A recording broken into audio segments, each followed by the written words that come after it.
এটা হচ্ছে ময়ূখরঞ্জন, এই মুহূর্তে বাংলাদেশের সবচেয়ে বড় কীটপতঙ্গ।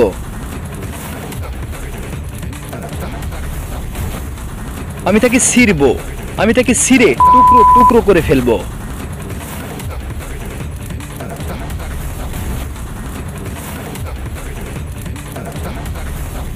আমি তাকে পাড়াবো, আমি তাকে পাড়ায়ে ভর্তা বানিয়ে ফেলবো।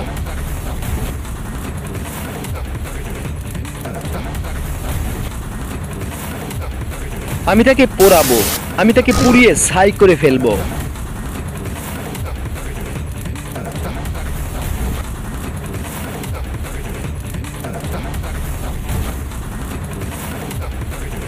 এবং আমি তাকে টয়লেটে দিব, আমি তাকে টয়লেটের পানিতে চোবাবো।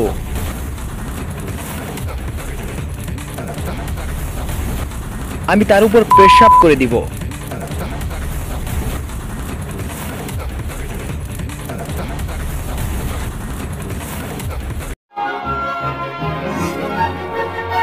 আমি একজন সাংবাদিক, এই হচ্ছে আমার কার্ড। আমি দৈনিক জবাবদিহি পত্রিকার কুড়িগ্রাম জেলার চররাজীবপুর উপজেলার প্রতিনিধি।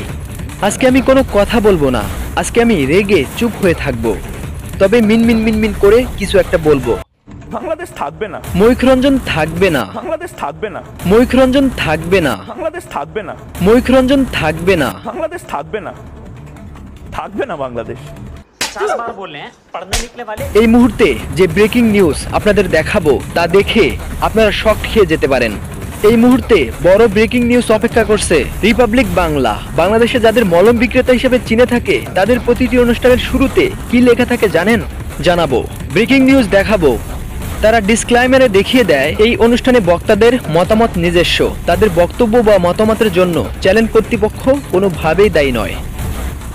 তারা কোনো দায় নিতে চায় না। তারা এতটাই ভয় পায় বাংলাদেশকে যে বাংলাদেশের বিরুদ্ধে বললে তাদের কি হতে পারে সেটা তারা খুব ভালো করেই জানে। মিমি চক্রবর্তী দুষ্টু কোকিল ডাকে রে কু কু কু কু কু, বাংলাদেশের সবচেয়ে ভাইরাল গান।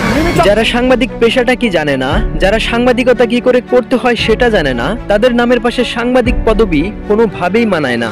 আমার মানতে খুব কষ্ট হয়, আমি লজ্জিত হয়ে যাই যে আমার নামের পাশেও সাংবাদিক পদবিটা আছে। আমি সত্যি লজ্জিত হয়ে যাই যে তাদেরও নাকি সাংবাদিক বলা হয়। আমাদের বাংলাদেশে যারা মলম বিক্রি করে, যারা ফুটপাতে হকারগিরি করে, তারাও মিনিমাম সত্যি কথাগুলো উচ্চারণ করে, তারাও মিনিমাম সত্য কথাগুলো বলে থাকে। কিন্তু আপনি এদের কাছ থেকে বিন্দু পরিমাণ সত্যি কথা পাবেন না। এরা যেটাই বলে থাকে তা হচ্ছে গুজব আর নিজেদের বানানো মিথ্যার ঝুরি।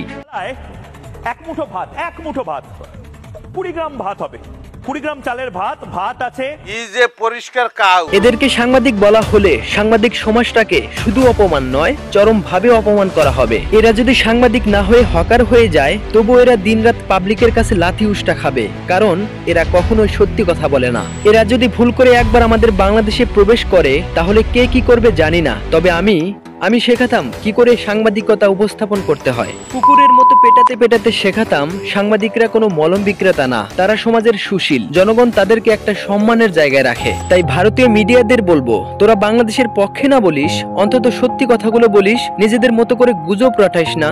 ভালো থাকিস তোরাও।